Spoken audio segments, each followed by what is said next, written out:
Well, Tim and Hugh, thanks for agreeing to the interview today. Could you tell us a little bit about yourselves and Iowa CCI? Yeah, so I'm Tim Glaza, and I grew up in Waterloo, Iowa, up in Blackhawk County in the Northeast, and still have family there. I went to college at Iowa State University in Ames, and lived in a few other places. I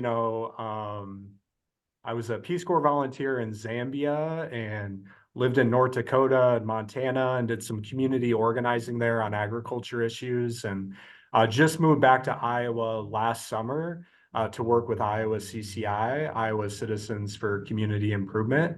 And I am a special projects director. And can say a little bit more about CCI, but maybe I'll pass it to Hugh to introduce himself.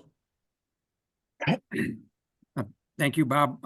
Hugh Espy. I've been a CCI organizer since 1979, and so I've been doing it a long time. Been in various roles at CCI. I grew up in Quincy, Illinois, which is about 4 hours southeast of Des Moines. It's about 40 miles south of Keokuk on the Mississippi River. And I moved to Des Moines in '72 to go to school here at Drake, and basically I've been in Iowa ever since, and went to Drake and University of Iowa and in a master's program, and then went out to Council Bluffs and started organizing. I was a neighborhood organizer out in Council Bluffs for CCI for a couple years, and moved up to Sioux City and was a neighborhood organizer up there, and then moved back to our statewide headquarters in '84 to start organizing farmers and rural people. That was, when the farm crisis was really taking off. And was the executive director at CCI for about 20 years, from 2003 to 2023. And last year I passed the torch to our new executive director, but they let me stay on staff here, and I just kind of help out and help with different things, and we like picking fights, with folks that are doing things that we disagree with. CCI focuses on a variety of justice and democracy issues. We've been around since '75, and so yeah, that's kind of a little bit about me and about the organization. Well, great. Well, thank you. And one of the reasons we wanted to talk today is that Iowa CCI has filed an ethics complaint against legislator Dean Fisher related to the use of ESAs or public school vouchers. Can you tell us a little bit about that? Yeah, so Governor Kim Reynolds has been trying to pass private school vouchers for a number of years. She tried in 2021, didn't get anywhere, tried in 2022, and wasn't able to get it passed. But then last year in 2023, like in the first couple of weeks of the legislative session, she was able to pass her private school voucher bill. And Dean Fisher voted for that.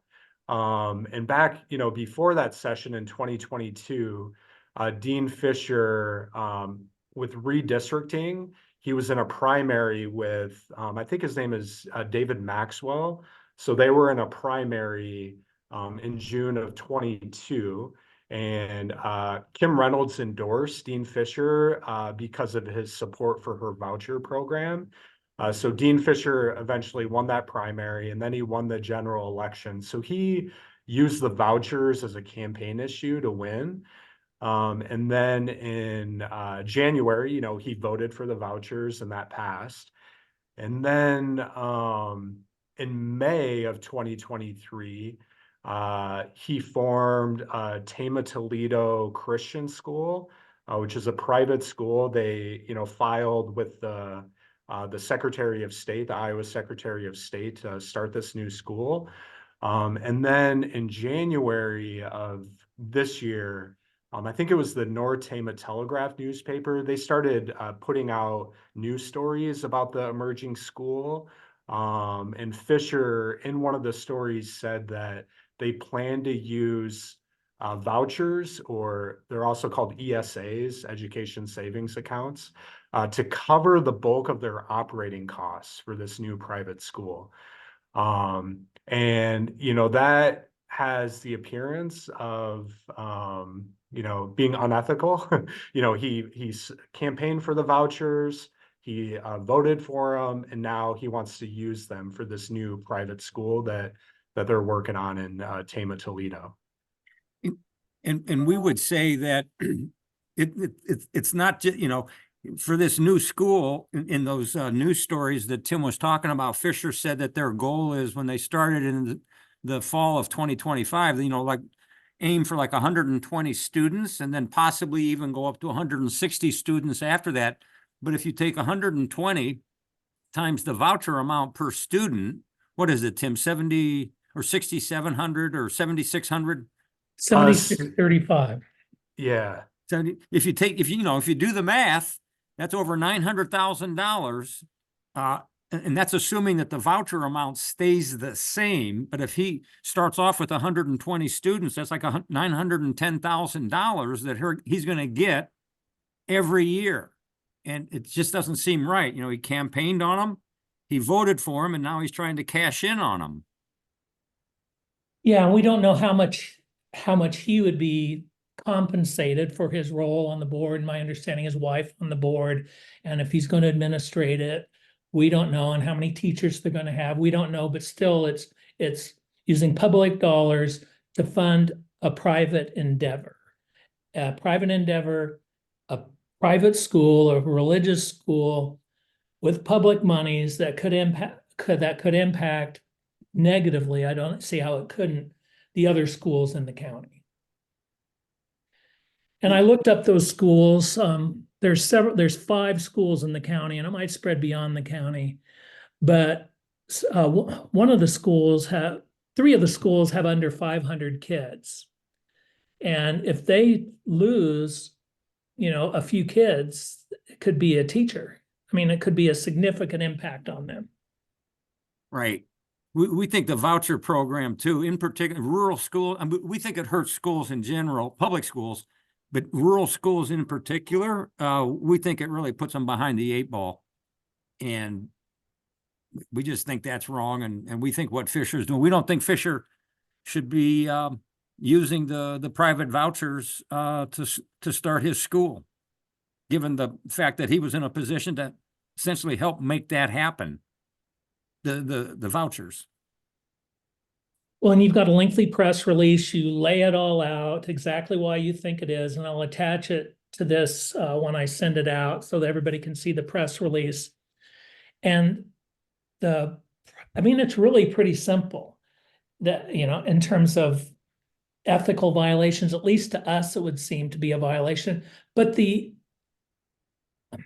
Iowa legislature sort of notoriously doesn't do much, if anything, with ethics complaints. What are your thoughts on that?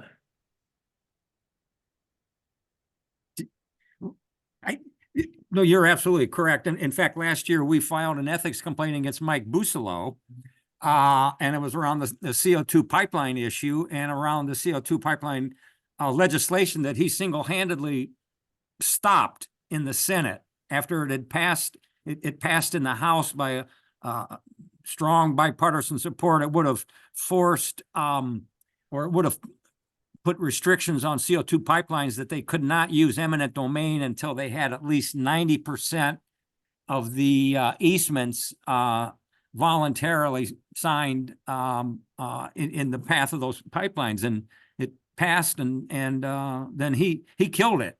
And of course, he has close connections with Rastetter, who is the CO2, you know, the Summit pipeline, and close connections with Branstad and Reynolds and whatever. But you're absolutely right. They seem to turn their back on this, but that, you know, we're going to continue to kind of hold the mirror in front of them and say that this is not right. And you just, you know, you go out onto the main street and you talk to people just in the, you know, in communities, and you give them the facts, and people will say that's not right.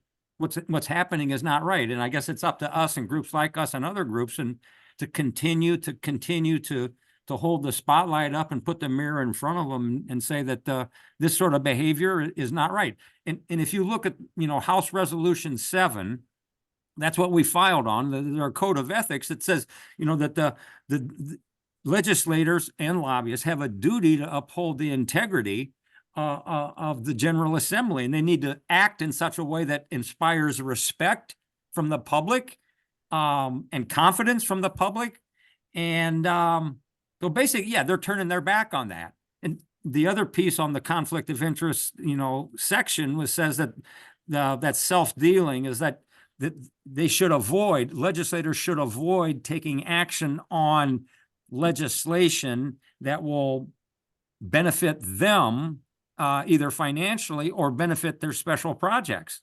And this fits that special project definition pretty closely. So it's out there, they got the ethics rules, and the Senate's got them too. And we're going to just continue to lift this issue up and to rally people and to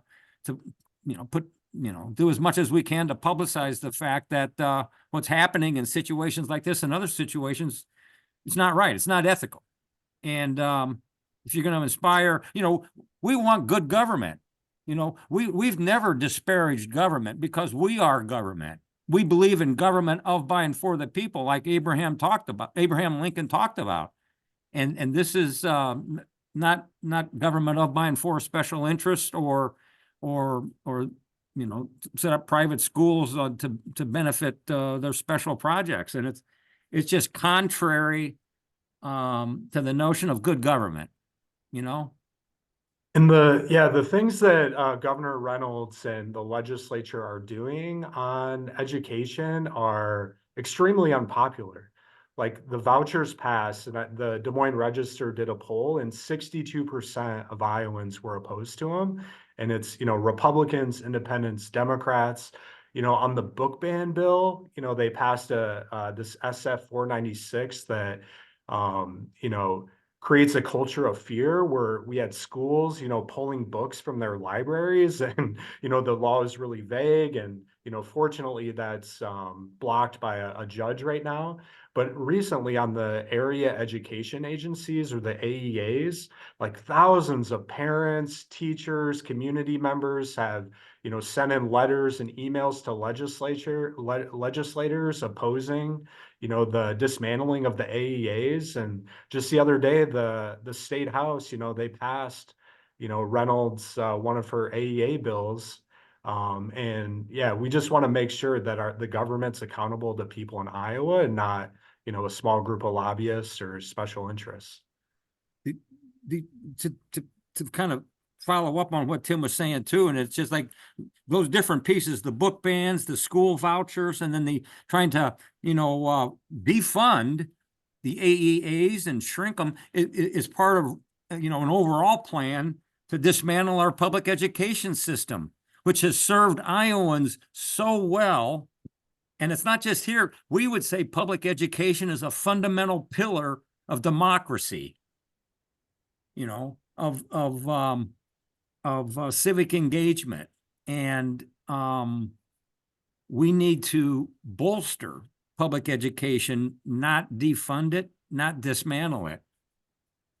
Well, and I'll just say from my perspective, the two largest school districts in Marion County, where I live, Pella and Knoxville, they both are going through budget cuts, and in part because of the school vouchers. And what we've learned in places like Marion County, where there's already an existing Christian school, Pella Christian, which is a fine school, there's already an existing one, but those ESA monies are going primarily to the people that could already afford the schools. And so there's not a lot of people even with the voucher, a lot of families can't afford even $1,000 extra out of pocket to pay for private schools. But what we're talking about here in Tama County is potentially even more damaging, because there isn't currently a private school in the county. And I went through the records of the ESAs for every school in the county, and 4 of the schools had 1 or 2 students on ESAs, and but one had 13. And so they're going somewhere else, must be a school on the border or something, or there's another school somewhere else. But for like one of the, some of the schools have under 500 kids. It Mhm. doesn't take much to really hurt those schools. And I know that Governor Reynolds and the Republicans say that they really believe in, and help. They said that this should help our public schools. But, competition is always good. Our schools don't need to be in competition with each other. Right. Our schools aren't businesses, and they're acting like that. And yet I just have to think that, and I've written about that they're doing this to fund schools that are more in line with their ideology. Yep. To help create future Republicans. And then we don't even want to get started on the history curriculum that they're Right. talking about now. It's rewriting history, and it's whitewashing history. We don't want to get into that. But I guess we need to recognize that this is just one piece Yep. of a broad system that is about, as you said, dismantling our public schools. That's a good point about kind of pushing an ideology, and this is a way to do that. That's a very good piece. I told Tim about a PBS program the other night that I saw called what was it? Shaw Rising. Shaw being one of the first Black colleges in the country after the Civil War. And the program kind of followed Shaw's history, the ups and downs and where they're at and that sort of stuff. But it was great. They started with saying that public education is not an expenditure. We don't see it. It's an investment. And it's an investment in good citizens and civic engagement. And education is a way of kind of broadening our perspectives, so that what I might be used to right in front of me, I'm exposed to new ideas and new people, and I'm not closed off. I'm not isolated, and I guess we see the public education as a way to kind of broaden our horizons, broaden our minds, broaden our thinking, so that we don't become isolated and bigoted and everything else.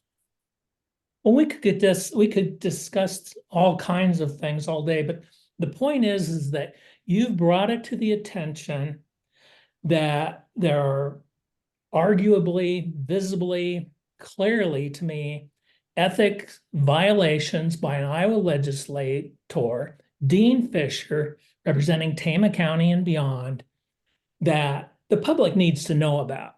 Mhm. And if the Iowa legislature, the ethics committee, which consists of 3 Republicans and 3 Democrats, if they do what they normally do and not say there was an ethical violation, what you've done at least by reaching out, by talking to me, by your press release, which I see is getting some good representation in the media. So if the legislature doesn't want to do the right thing, at least you've shown the public that you're going to hold their feet to the fire. And when our representatives are acting in their own best interests rather than in our own, you're going to be there. Iowa CCI is going to be there to tell us that. We're going to keep at it. That's for sure. Don't you think, Tim? We talked about this the other day, good government, and watchdogs. Yeah. Yeah, totally. And it's like, can any politician in the legislature just start their own school now and, get ESAs to fund it?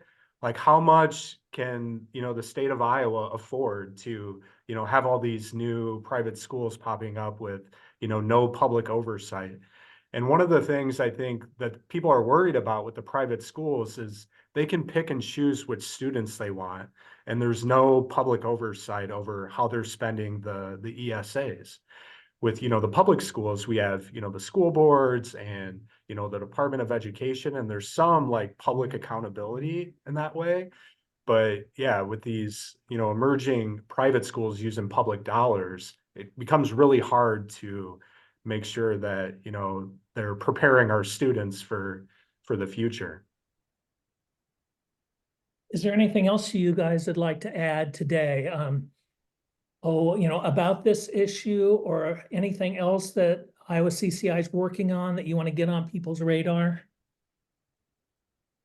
Well, we always, one thing is we also wanted to, as part of the ethics complaint, and one of the actions that we're asking the House Ethics Committee to do is to send a signal to other legislators who might be thinking about doing the same thing, either starting schools or using, voting for vouchers, and then I'm personally going to use them. We think that's wrong. If you wanted to vote for them, and let's say I got 4 kids and I want to, don't use it. Don't use it. That's not right. That's kind of like, that's self-dealing. That's self-serving. And the public sees that. And no wonder the public becomes disenchanted with quote unquote politicians, because they see this self-dealing and self-serving behavior going on.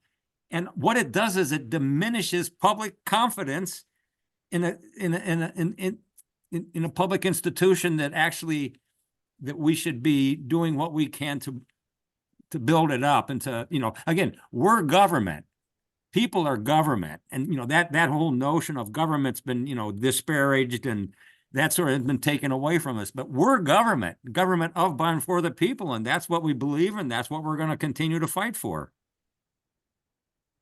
And Bob, on our website, if people go to iowacci.org/Fisher-complaint, we posted the complaint that we submitted to the chief of clerk. And we have references for the different news articles that we used in the complaint to make the argument. Great, and I'll link to that. And you're a member-supported organization, and you put people in a position to be able to make a difference based upon their particular interests and talents. I think that's one of the real good things about Iowa CCI. We believe in civic engagement. What's kind of interesting is, one of our theory of change, and we try to keep it real simple, is that big change, social change, comes from the ground up. Not the top down. It comes from the ground up, but it's up to us to make it happen. And when I say us, it's not up to me and Tim, but it's up to us. It's an informed citizenry, an engaged citizenry, has that power. And people need to recognize that power that we have by being part of an organization or being part of an organized strategy to get things done to make life better for more people. But it's no one's going to do it for us. We have to do it ourselves. And so that's kind of like that, the self-help. And I think, one of the principles of CCI is that people that are directly impacted by an issue need to be in the driver's seat when it comes to addressing that issue. And that means, crafting solutions and working for solutions and creating change. And it's what makes democracy work, and what makes our communities work is getting people engaged and recognizing the power they have to create change, as opposed to being told well, you're not going to make a difference. And it's we don't believe that. We can make a difference if we're organized and we have a strategy and we stick with it. And change, another piece of it, change takes time. It's a step at a time, and we got to keep at it. Anything to add, Tim? Nope, that was well said. All right, well, for our listeners, viewers, thank you. Spread this if you're so inclined. Reach out to the CCI website, help support their work if you're so inclined again. And so I'm going to stop the recording and thank you, our viewers and listeners. And Hugh and Tim, I'll stop it. We can wrap up if we need to, just Sure. say goodbyes and thanks. Yeah. So I'm going to just stop it now. Thank you, everybody.